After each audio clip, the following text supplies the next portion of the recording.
Welcome to the White Towel Canucks panel, joined by Patrick Johnston and Ed Willes. Ed, let's start with you. If you look ahead now for the rest of the season, I know that now we've seen the Canucks on their second long road trip of the season look a little weary. They've definitely got some injury problems, an inordinate amount of road games. Good idea for the players to gel together, but what do you see for this team going forward? It's a real interesting one for me because I remember writing at the start of the year, it's not important what this lineup looks like on October 15th. It's really important what this lineup looks like on February 15th. And they've still got 2-3 guys in Utica who I'd like to see making an impact on the NHL team.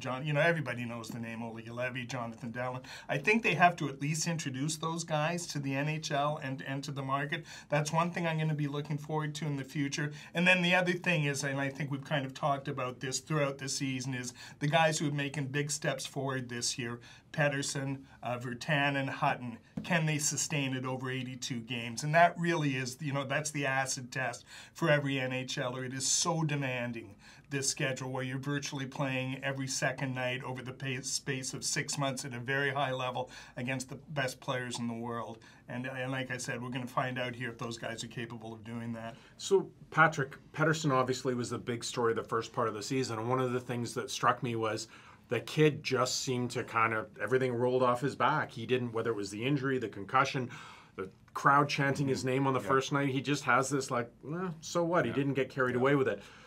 Comparisons to the Sedins, to Pavel, to Gretzky, that kind of got some people wound up after such a short period of time. But you saw his talent.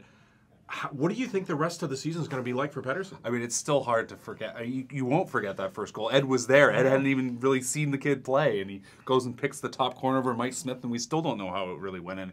I mean, he is so good, and he is at a level that I think even the club itself has been surprised by. They knew that this was a hell of a player coming in, but I don't think they thought that he would adjust this quickly.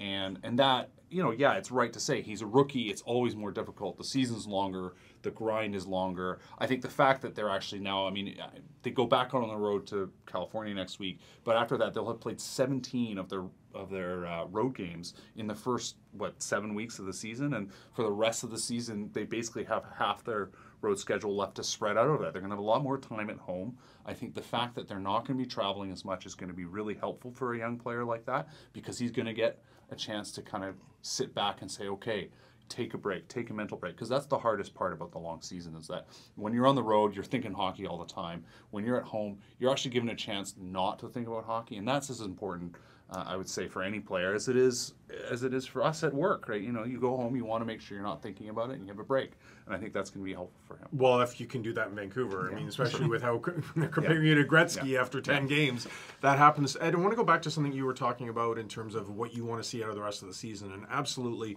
wouldn't it be great to see Juolevi come up and make an impact? Certainly see what a guy like Jonathan Dahlen can do, and who knows who else. There's been a lot of impressive stories at Utica as well that should really buoy Canuck fans, but we know the history of this ownership.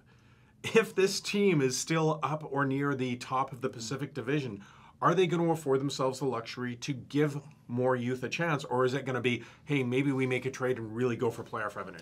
A really good question, because the falling out with Trevor Linden was supposedly over the runway they gave at the Aquilinis over when this team would be relevant. Trevor said 4 years, and they go, whoa, we didn't sign up for that, out the door, let's see what the new guy says. So I don't think that really changes anything. To me, it's the height of hubris that you can predict, when this team is going to hit and when these players are going to develop and all those things. I still think there is sort of agreement on the direction the team needs to go, and it has to be focused, so I don't see them doing anything crazy. But if they're sitting there and let's say they're 2 points up on a playoff spot, do they go and chase that? That would be a really interesting scenario for me. Now, there's young players that you can plug in. I asked this of both of you. There's young players certainly in that mix. We've been looking at the blue line for 4 or 5 years. But what does this team need? What is it lacking? When you look at the overall prospect pool and what they are, what do they need? Well, the names that they kicked tires on, and they were never going to get, but they kicked tires on Carlson, they kicked tires on Tavares for right reasons, because those are both kind of players. You want an elite center, you want an elite defenseman. any team wants that. I mean, they still lack both those things. I mean, we think Patterson's probably going to be that elite center now, so maybe you don't worry about that as much. But the blue line, you're always going to want improvement. You would love to have an improvement maybe on the wing. I mean, Dahlen's potential. You know, Nick Goldevine has been unlucky. I'd say he's been around the puck. He's done well. He has an abysmally low shooting percentage, which tells you he's gonna score. But you say, is he the guy going forward with Patterson? He sure likes playing with Patterson. Patterson likes playing with him. But you're always looking to improve the top end of the lineup. You know, we've talked for years about a guy like Sven Baertschi, but Baertschi with Horvat has always been a good player. But yeah, you need to find another scorer without a doubt, and you need to find an elite defenseman. I think there's no question about that. Ed, you know, if there was a flashpoint from the first part of the season, it might have been the injury or the hit, however you want to look at it, with Patterson. And then all the outcry of sort of new hockey versus old hockey. Well, they punished him on the power play. No, why didn't someone avenge this act? Does this team have enough grit? Because certainly with young offensive players, they will draw more attention. If that one was in isolation, I might be more willing to write it off. But there was 3 other incidences in around that game. One involving Troy Stetcher. I'm going to blank out on the other 2. Well, you'd had an issue with Goodbranson right off. Exactly. Yeah. But they were, and I was a little troubled by that. I still think they're equipped to stand up to that a little better. There is a little more size in the lineup, whether it's Goodbranson, whether it's Virtanen, whether it's Tim Shaw, or whether it's Beagle when he gets back in the lineup.